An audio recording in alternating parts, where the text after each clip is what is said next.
प्यारे बच्चों, थक तो नहीं गए? एक दिन में 3-3 वीडियो। सर क्या कर रहे हो सर? वाट लगा दी सर, छा गए सर। अबे बंद कर दे सर। तो गाइस क्या करूं यार, टॉपिक ही ऐसा है। हम लोग पोलैरिटी ऑफ द बॉन्ड की बात कर रहे हैं, पोलैरिटी समझाई, डायपोल मोमेंट समझाया। अब उसके अंदर फजान रूल आ गया, तो ये भाईजान क्या करेगा आपका? आप बताओ। अब अगर फजान आ गया तो आपका भाईजान क्या करेगा?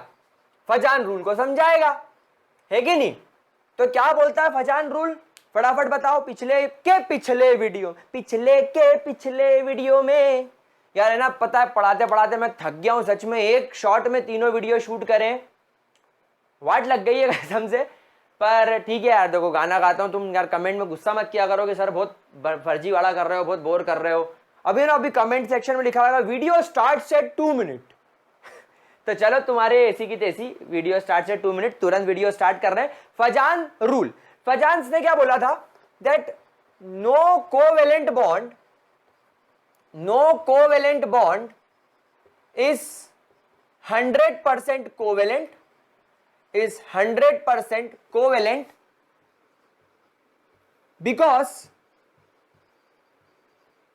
it contains because it consists some ionic, क्या लिख दिया मैंने? हाका नूडल्स बना दिया मैंने। It consist some ionic characters, इसके अंदर कुछ आयोनिक कैरेक्टर्स होते हैं। क्या बात समझ में आ गई? ये इसका आधा स्टेटमेंट है। क्यों रोका मैंने यहां पर, समझाता हूं। सबसे पहले मेरे से सवाल पूछा जाएगा, सर कोवेलेंट बॉन्ड में आयोनिक कैरेक्टर कहां से आया? तो पिछले 2 वीडियो में क्या बेल आइकॉन पढ़ा रहा हूं आपको मैं? पिछले 2 वीडियो से क्या मैंने बेल आइकॉन पढ़ाया? कितनों को समझ में आया? क्या ये बात वो बात थोड़ी, कितनों को ये बात समझ में आई कि कोवेलेंट बॉन्ड में आयोनिक कैरेक्टर होता है? आयोनिक कैरेक्टर क्या? एक तरफ कैटायन, एक तरफ एनायन, एक तरफ पॉजिटिव चार्ज, एक तरफ नेगेटिव चार्ज, बीच में इलेक्ट्रोवेलेंट बॉन्ड। तो भले ही कोवेलेंट बॉन्ड के अंदर एक तरफ पूरा पॉजिटिव और एक तरफ पूरा नेगेटिव चार्ज नहीं आ रहा, लेकिन पोलर कोवेलेंट बॉन्ड्स के अंदर एक तरफ पार्शियल पॉजिटिव चार्ज, एक तरफ पार्शियल नेगेटिव चार्ज नहीं आया क्या? तो एक तरफ पार्शियल पॉजिटिव पार्शियल नेगेटिव, मतलब 100% आयोनिक नहीं, लेकिन कुछ परसेंट आयोनिक कैरेक्टर तो होगा। तो ये स्टेटमेंट यहां पर प्रूफ होता है that all polar covalent bonds are not 100% covalent, but possess some ionic characters due to partial positive and partial negative charge on its two opposite side. क्या बात समझ में आ गई? क्या मेरे प्यारे बच्चों को इसके अंदर कोई दिक्कत? अब मेरे पास में एक और बहुत बड़ा सवाल आएगा, ज्वालामुखी की तरह फूटता हुआ आएगा, और यह सवाल का जवाब आपकी एनसीईआरटी में सीधे सीधे उस पेज पर दे रखा है जिस पर उन्होंने पोलैरिटी ऑफ बॉन्ड नाम का टॉपिक शुरू किया था। जब आप एनसीईआरटी खोल के देखोगे ना, वैसे तो मेरे पढ़ाने के बाद एनसीईआरटी को खोलने की जरूरत नहीं है, बट अगर आप खोल के देखोगे तो आपको ये पॉइंट वहां पर लिखा रहेगा that even homonuclear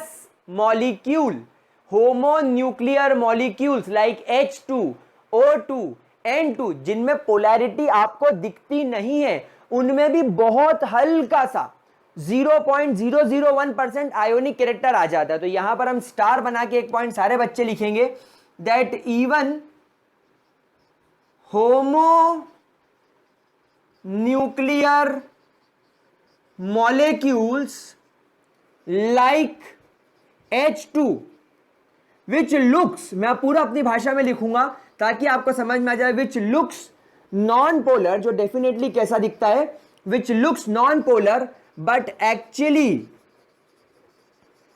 have very slight ionic character, very slight ionic character. ये फजान ने हमें समझाया था। ये फजान के स्टेटमेंट का सिर्फ एक पार्ट है। क्या ये बात समझ में आई? अच्छा, अब बहुत सारे बच्चे बोलेंगे सर ये H2 में तो क्या होता है, इनके इलेक्ट्रॉन्स इनके बीच में इक्वली डिस्ट्रीब्यूटेड होते हैं, तो फिर इसमें आयोनिक कैरेक्टर कैसे आया? देखो बेटा एक बात बताता हूं मैं, ये इलेक्ट्रॉन आपको दिख रहा है शेयर्ड है, ये आपको दिख रहा है शेयर्ड है, लेकिन हे इलेक्ट्रॉन्स, अगर आपने स्ट्रक्चर ऑफ एटम पढ़ा तो वहां पर अपन ने प्रोबेबिलिटी की बात की थी। ये जो स्ट्रक्चर ऑफ एटम निकल कर आता है ये प्रोबेबिलिटी पर है, मतलब यहां पर कोई श्योरिटी नहीं है कि 50% इसके पास और 50% इसके पास रहेगा। 51% 49% भी हो सकता है कि ये 49% रखे 51% रखे। तो हम लोग क्या है कि इतने डीप और इतने माइनर कैलकुलेशन नहीं कर सकते, क्योंकि ऑलरेडी डाइपोल मोमेंट का कैलकुलेशन 10⁻³ पर पहुंच जाता है, तो ये उससे भी छोटा होता है, इसलिए इसको हम लोग कहीं पर नहीं पढ़ते। लेकिन जब साइंटिफिक लेवल पर, जब रिसर्च लेवल पर काम किया जाता है तो इस चीज में देखा गया कि इसमें भी ऐसा बोला जाता है कि ये 50% इलेक्ट्रॉन ये रखेगा, 50% ये रखेगा, दोनों बराबरी से शेयर करेंगे। ऐसा नहीं होता, ऐसा 51-49, 52-48 का रेशो हो सकता है। तो 1-2% ऊपर नीचे होने की वजह से हल्का सा, बिल्कुल हल्का सा आयोनिक कैरेक्टर आ जाता है। तो क्या फजान्स रूल का पहला पार्ट समझ में आ गया? क्या फजान्स रूल का फर्स्ट पार्ट बहुत अच्छे तरीके से क्लियर है मेरे लाडले बच्चों को? फटाफट इतना नोट करो। हो गया मेरे प्यारे बच्चों का? चलिए, अच्छा है, बहुत अच्छा है सरदार, बहुत खुश हुआ और तुम्हें शाबाशी देगा। चलिए इसके स्टेटमेंट को कंटिन्यू करते हैं। तो हम लोगों ने ये तो प्रूफ कर लिया कि कोई भी कोवेलेंट बॉन्ड 100% कोवेलेंट नहीं होता, उसके अंदर कुछ अमाउंट में आयोनिक कैरेक्टर्स होते हैं। And similarly no ionic bond is 100% ionic in nature, but contains some covalent characters, अब सर इसको कैसे प्रूफ करोगे? तो इसको अपन समझते, देखो बहुत इजी चीज है, बिल्कुल मन दिमाग सब इधर लगाओ, सब इधर देखो, मेरे बालों को मत देखो, जानवर हो गया हूं मैं, इधर देखो। चलिए तो लेट्स से एक आयोनिक बॉन्ड बना जिसमें सोडियम ने अपना इलेक्ट्रॉन क्लोरीन को ट्रांसफर कर दिया। हम लोग सब जानते हैं कैटायन का साइज कंपैरेटिवली छोटा होता है और एनायन का साइज कंपैरेटिवली बड़ा होता है। तो ये कुछ आपको NaCl कुछ इस प्रकार दिख रहा होगा। अब एक बात सोचो, जब सोडियम से क्लोरीन इलेक्ट्रॉन लेगा तब की बात ध्यान रखना, तब की सिचुएशन अलग होगी। क्या होगी? तब सोडियम अपना ऑक्टेट पूरा करने के लिए इलेक्ट्रॉन छोड़ने के लिए तैयार होगा, सोडियम की इलेक्ट्रोनेगेटिविटी कम होगी और ठीक उसी समय क्लोरीन अपना ऑक्टेट पूरा करने के लिए इलेक्ट्रॉन लेने के लिए कोशिश करेगा, इलेक्ट्रॉन लेने की ट्राई करेगा और ठीक उसी समय क्लोरीन की इलेक्ट्रोनेगेटिविटी भी ज्यादा होगी। इस वजह से आयोनिक बॉन्ड बन जाएगा। यह बन गया आपका आयोनिक बॉन्ड। लेकिन प्यारे बच्चों, जैसे ही आयोनिक बॉन्ड बना, अब सोडियम के ऊपर कैसा चार्ज आ गया? Now sodium becomes a positively charged body और एनायन क्या हो गया? एनायन कैसा हो गया? Anion have become negatively charged body. अब एक बात समझो, जब सोडियम एक इलेक्ट्रॉन छोड़ देगा, ध्यान से समझना, जब सोडियम एक इलेक्ट्रॉन छोड़ देगा तो इसका इलेक्ट्रॉनिक कॉन्फ़िगरेशन क्या बचेगा? 2-8 और क्लोरीन का इलेक्ट्रॉनिक कॉन्फ़िगरेशन हो जाएगा 2-8-8, 8-8 16 17 18। ठीक है। अब एक बात समझो, सोडियम के पास प्रोटॉन कितने होते हैं न्यूक्लियस में? 11 प्रोटॉन। और इलेक्ट्रॉन कितने हैं अभी की तारीख में? 10 इलेक्ट्रॉन। मतलब जैसे ही कैटायन बना, एक प्रोटॉन ज्यादा हो गया, मतलब इसका इफेक्टिव न्यूक्लियर चार्ज बढ़ गया, मतलब कैटायन के न्यूक्लियस के पास ताकत आ गई इलेक्ट्रॉन्स को खींचने की। भाई इफेक्टिव न्यूक्लियर चार्ज बढ़ गया ना, देखो ना, एक प्रोटॉन ज्यादा हो गया। पहले क्या था? 11 इलेक्ट्रॉन थे और 11 प्रोटॉन थे, पर अब क्लोरीन ने एक इलेक्ट्रॉन ले लिया। अब क्लोरीन के पास प्रोटॉन कितने समझो? 17 प्रोटॉन, क्योंकि क्लोरीन का एटॉमिक नंबर 17 होता है, लेकिन इलेक्ट्रॉन कितने हो गए? 18 इलेक्ट्रॉन। इस हिसाब से इसका इफेक्टिव न्यूक्लियर चार्ज कमजोर हो गया और आउटर मोस्ट शेल में एक नए इलेक्ट्रॉन आ जाने की वजह से, एक आउटर मोस्ट शेल में एक एक्स्ट्रा इलेक्ट्रॉन आ जाने की वजह से 3 4 5 6 7 7 इलेक्ट्रॉन पहले थे, एक नया इलेक्ट्रॉन आ जाने की वजह से ये इलेक्ट्रॉन एक दूसरे को रिपेल करने लग जाएंगे, तो इंटर इलेक्ट्रॉनिक रिपल्शन शुरू हो जाएगा, इंटर इलेक्ट्रॉनिक रिपल्शन शुरू हो जाएगा। और इस इंटर इलेक्ट्रॉनिक रिपल्शन की वजह से हमने देखा था कि एनायन का साइज एटम से बड़ा हो जाता है। क्या पढ़ा था हम लोगों ने? जब एटम इलेक्ट्रॉन एक्सेप्ट करके एनायन बनाएगा तो एनायन का साइज बड़ा होगा। क्यों? क्योंकि एनायन एक इलेक्ट्रॉन एक्सेप्ट करेगा, एनायन जब एक इलेक्ट्रॉन एक्सेप्ट करेगा तो उसके वैलेंस शेल में इलेक्ट्रॉन आने की वजह से, नया इलेक्ट्रॉन आने की वजह से जो पुराने इलेक्ट्रॉन हैं उनको अपनी जगह शेयर करनी पड़ेगी न्यू इलेक्ट्रॉन के साथ, और इस वजह से इनके बीच में रिपल्शन होगा, और रिपल्शन की वजह से एटॉमिक ऑर्बिटल का साइज थोड़ा बढ़ जाएगा। तो रिपल्शन की वजह से इसका साइज भी बड़ा हो गया। तो अब इस कंपाउंड के अंदर क्या सिचुएशन डेवलप हो गई? अब यह सिचुएशन डेवलप हो गई कि सोडियम का न्यूक्लियस हो गया पावरफुल, क्लोरीन का न्यूक्लियस हो गया कमजोर। सोडियम का साइज हो गया छोटा, क्लोरीन का साइज हो गया बड़ा। तो अब क्या होगा? अब यह होगा कि आपका सोडियम आयन जो कि अभी ऐसा छोटा दिख रहा है आपको, अपन फिर एक बार बना लेते हैं। ये आपका सोडियम का आयन और ये आपका क्लोरीन का एनायन। अब ये सोडियम आयन क्लोरीन के इलेक्ट्रॉन्स को, क्लोरीन के ये जो 8 इलेक्ट्रॉन्स है इसको अपनी ओर खींचने की कोशिश करेगा और खींच भी लेगा, और इसके खींचने की वजह से सोडियम का साइज तो वैसा ही रहेगा, लेकिन क्लोरीन का जो इलेक्ट्रॉन क्लाउड है वो थोड़ा सा बिखर जाएगा, थोड़ा सा बर्बाद हो जाएगा, और क्लोरीन के जो इलेक्ट्रॉन्स थे जो अभी इसके पास थे, आप देखो जो अभी इसके क्लोज थे वो अब इससे थोड़े से दूर चले गए। क्या ये बात समझ में आ रही है? तो अब यहां पर ऐसी सिचुएशन नजर नहीं आ रही कि इलेक्ट्रॉन शेयर हो गए हो, भले ही पूरी तरीके से शेयर नहीं हुए हैं, लेकिन ऐसा नजर जरूर आएगा कि बिल्कुल पार्शियल इलेक्ट्रॉन शेयर हो गए। पहले तो क्या था, सोडियम का ये वाला इलेक्ट्रॉन पूरी तरीके से क्लोरीन ने एक्सेप्ट कर लिया था। अब क्लोरीन के पास सोडियम का इलेक्ट्रॉन आ गया, सोडियम के पास कोई इलेक्ट्रॉन नहीं है, लेकिन सोडियम जब कैटायन बना तो उसने क्या करा, इस बड़े से एनायन को अपनी ओर खींच लिया। ये क्या है? ये इलेक्ट्रॉन क्लाउड है। What is electron cloud? यानी इलेक्ट्रॉन इस पाथ में घूम रहे हैं। ये इलेक्ट्रॉन के घूमने के वजह से एक ऑर्बिटल बन गया है, एक बादल जैसा बन गया है। इलेक्ट्रॉन के अलग अलग फोटो लेने पर हमने एटॉमिक स्ट्रक्चर के अंदर सीखा था, इलेक्ट्रॉन क्लाउड बन जाता है। तो यहां पर इलेक्ट्रॉन क्लाउड डिस्टॉर्ट हो गया, तो हम क्या बोलेंगे? इलेक्ट्रॉन क्लाउड का डिस्टॉर्शन ऑफ इलेक्ट्रॉन क्लाउड, मतलब इलेक्ट्रॉन क्लाउड का डिस्टॉर्शन हो गया।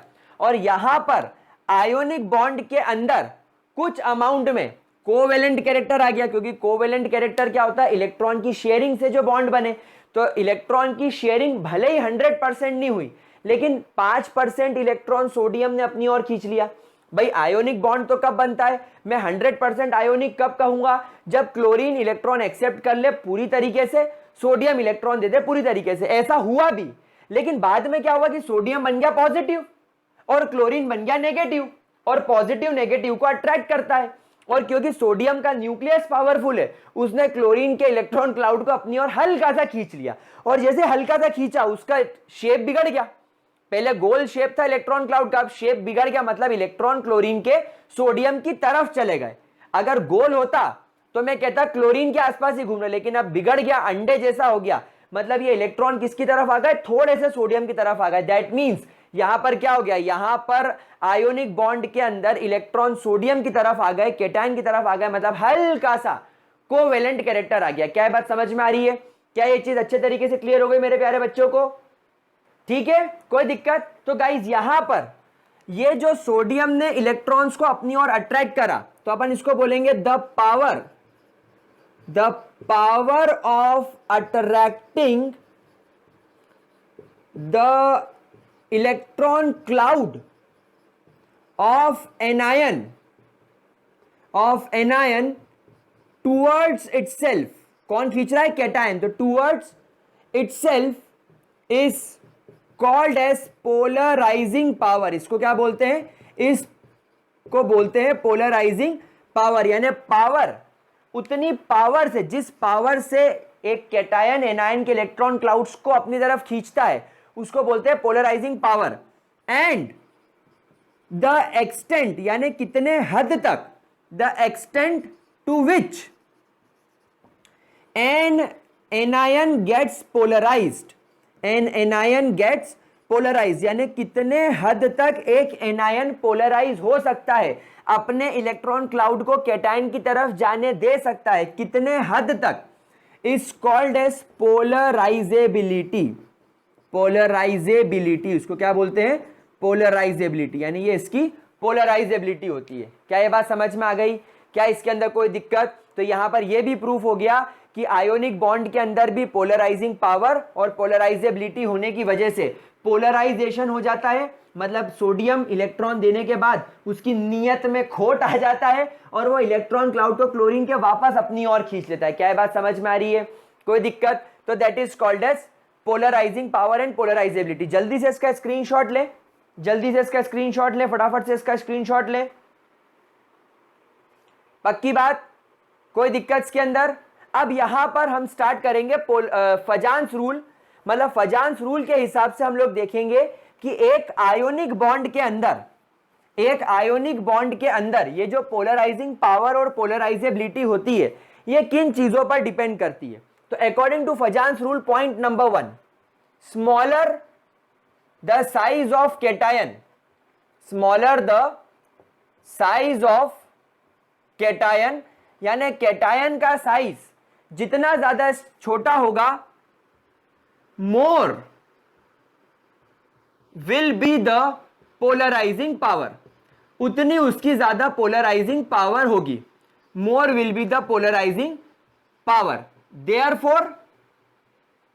Therefore larger will be the covalent character, larger will be the covalent character यानी कि उस आयोनिक कंपाउंड के अंदर उतना ज्यादा कोवेलेंट कैरेक्टर आ जाएगा। यानी कैटायन का साइज जितना छोटा होगा उतनी ज्यादा उसकी पोलराइजिंग पावर होगी, और जितनी ज्यादा पोलराइजिंग पावर होगी वो एनायन को उतना ज्यादा पोलराइज करेगा, और एनायन को जितना ज्यादा पोलराइज करेगा इतना ज्यादा उस आयोनिक कंपाउंड के अंदर कोवेलेंट कैरेक्टर आ जाएगा। दूसरा, लार्जर द चार्ज या मोर विल बी द चार्ज, ऐसा बोलना चाहिए,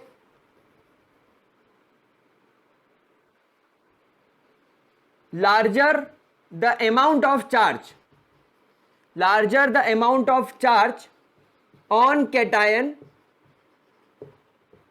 more will be the polarizing power and therefore larger will be the covalent character। मतलब कैटायन पर जितना ज्यादा चार्ज होगा वो उतना ज्यादा पोलराइजिंग पावर शो करेगा। भाई +3 चार्ज है तो मतलब न्यूक्लियस के अंदर 3 प्रोटॉन एक्स्ट्रा है, मतलब वो ज्यादा इफेक्टिव न्यूक्लियस है तो ज्यादा जोर से खींचेगा। तो यहां पर ध्यान रखेंगे कि अगर Al+3 है तो उसकी पोलराइजिंग पावर ज्यादा होगी Ca+2 से, और उसकी पोलराइजिंग पावर ज्यादा होगी Na+ से। तो ये इस ऑर्डर में रहेगा। अच्छा, अगर अपन यहां पर साइज कंपेयर करें तो लिथियम का साइज सबसे छोटा होता है इसलिए इसकी पोलराइजिंग पावर सबसे ज्यादा होगी, फिर सोडियम, फिर पोटेशियम, फिर रुबिडियम और फिर सेजियम। इस तरीके से मेरे प्यारे बच्चे इस बात को ध्यान रखेंगे, ठीक है। तीसरी बात, larger the size of anion, larger the size of anion, larger will be the polarisability. भाई जितना ज्यादा एनायन का साइज बड़ा होगा मतलब न्यूक्लियस उतना अंदर दब गया होगा। भाई न्यूक्लियस अंदर दब गया तभी तो चार्ज, तभी तो ऑर्बिटल का साइज बड़ा हो रहा है। भाई ऑर्बिटल का साइज बड़ा कब होगा? जब न्यूक्लियस कमजोर होगा। तो जैसे एनायन का साइज बड़ा हुआ, कैटायन उसको जल्दी से अपनी ओर खींच लेगा। So therefore larger will be the covalent characters. क्या ये बात समझ में आ गई? क्या ये 3 पॉइंट्स क्लियर हुए? तो यहां पर हम लोग एक बात ध्यान रखेंगे, जैसे Br negative, I negative, Cl negative और F नेगेटिव, मतलब अगर एक कैटायन के पास में I नेगेटिव नाम का एनायन है तो इसका साइज सबसे बड़ा होगा, मतलब इसकी पोलराइजेबिलिटी सबसे ज्यादा होगी, मतलब इसके द्वारा बनाए जाने वाले आयोनिक कंपाउंड में कोवेलेंट कैरेक्टर सबसे ज्यादा होगा। क्या ये बात समझ में आ गई? एंड चौथा रूल, चलो अच्छा एक काम करो, पहले इतना तरह फटाफट स्क्रीनशॉट ले लो, इतने का जरा फटाफट से स्क्रीनशॉट ले लो जल्दी से, फिर इसको रब करेंगे। स्क्रीनशॉट लो गाइस, ठीक है? 3 पॉइंट क्लियर हो गए। लास्ट पॉइंट, अगर आपके पास में 2 कैटायन है, अगर आपके पास में 2 कैटायन है, if 2 cations of equal charge and size, मतलब आप 2 कैटायन है जिनका साइज और चार्ज इक्वल है, for example Cu di positive and Na positive, then the orbital then the cation with pseudo noble gas configuration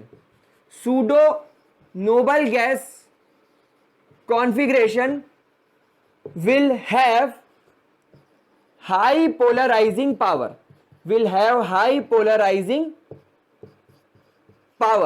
मतलब कि pseudo Nobel gas configuration का मतलब क्या होता है? जिसके अंदर n-1 d ऑर्बिटल इंट्रोड्यूस हो जाए, जिसके अंदर n-1 d ऑर्बिटल इंट्रोड्यूस हो जाए, उसको बोलते हैं सूडो नोबल गैस कॉन्फ़िगरेशन। मतलब